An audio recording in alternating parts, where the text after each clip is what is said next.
Welcome to world of mysterious voice. అన్ని అర్హతలు ఉండి ఎంతో టాలెంట్ ఉన్నా చేతికి అందాల్సిన ఉద్యోగం ఆఖరి నిమిషంలో ఎందుకు చేజారుతోందో తెలుసా? దీని వెనుక ఉన్న రహస్యం ఏంటి? మన పురాణాల ప్రకారం స్వయంగా దేవతల రాజు ఇంద్రదేవుడు కూడా ఒకసారి తన పదవిని అంటే తన ఉద్యోగాన్ని కోల్పోయారు. అది ఎలాగో మీకు తెలుసా? అసలు కథ బృహస్పతి అనుగ్రహం. ఒకసారి ఇంద్రదేవుడు తన గర్వంతో గురువుని అవమానిస్తాడు. దాంతో కోపగించిన బృహస్పతి అక్కడి నుండి వెళ్ళిపోతాడు. గురువు అనుగ్రహం పోయిన మరుక్షణమే ఇంద్రుడు తన రాజ్యాన్ని, తన ఇంద్ర పదవిని కోల్పోతాడు. ఎన్నో కష్టాలు పడి తిరిగి బృహస్పతిని ప్రసన్నం చేసుకున్న తర్వాతే ఇంద్రుడికి తన పదవి మళ్ళీ దక్కుతుంది. అంటే మనకు ఎంత టాలెంట్ ఉన్నా సమయం కలిసి రావాలన్నా ఆ గురువు అనుగ్రహం తప్పనిసరి.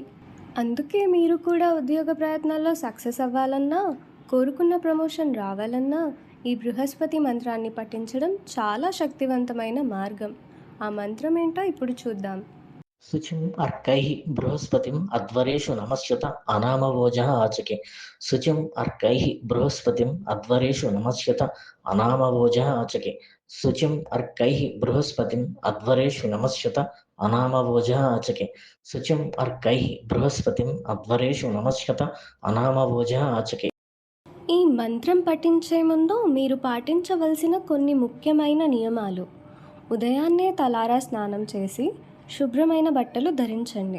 దక్షిణామూర్తి పటం ఉండాలి, కంపల్సరీ దక్షిణామూర్తి పటం ఉండాలి. ఎందుకంటే ఆయన బృహస్పతి కాబట్టి. పటం దగ్గర దీపం వెలిగించి ఈ మంత్రాన్ని 27 సార్లు జపించాలి రోజు. ఈ మంత్రాన్ని జపించండి. మీ మనసులో ఉన్న కోరికను, అంటే మీకు ఏ ఉద్యోగం కావాలో ఆ దేవుడికి విన్నవించుకోండి. ఏదైనా ఒక గురువారం రోజున ఈ ప్రక్రియను మొదలు పెడితే ఫలితం ఇంకా త్వరగా ఉంటుంది.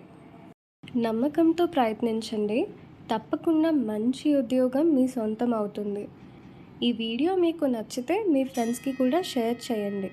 మరిన్ని రహస్యాల కోసం మన ఛానల్ని సబ్స్క్రైబ్ చేసుకోండి. నేను మీ మిస్టీరియస్ వాయిస్. జై శ్రీ రాధాకృష్ణ.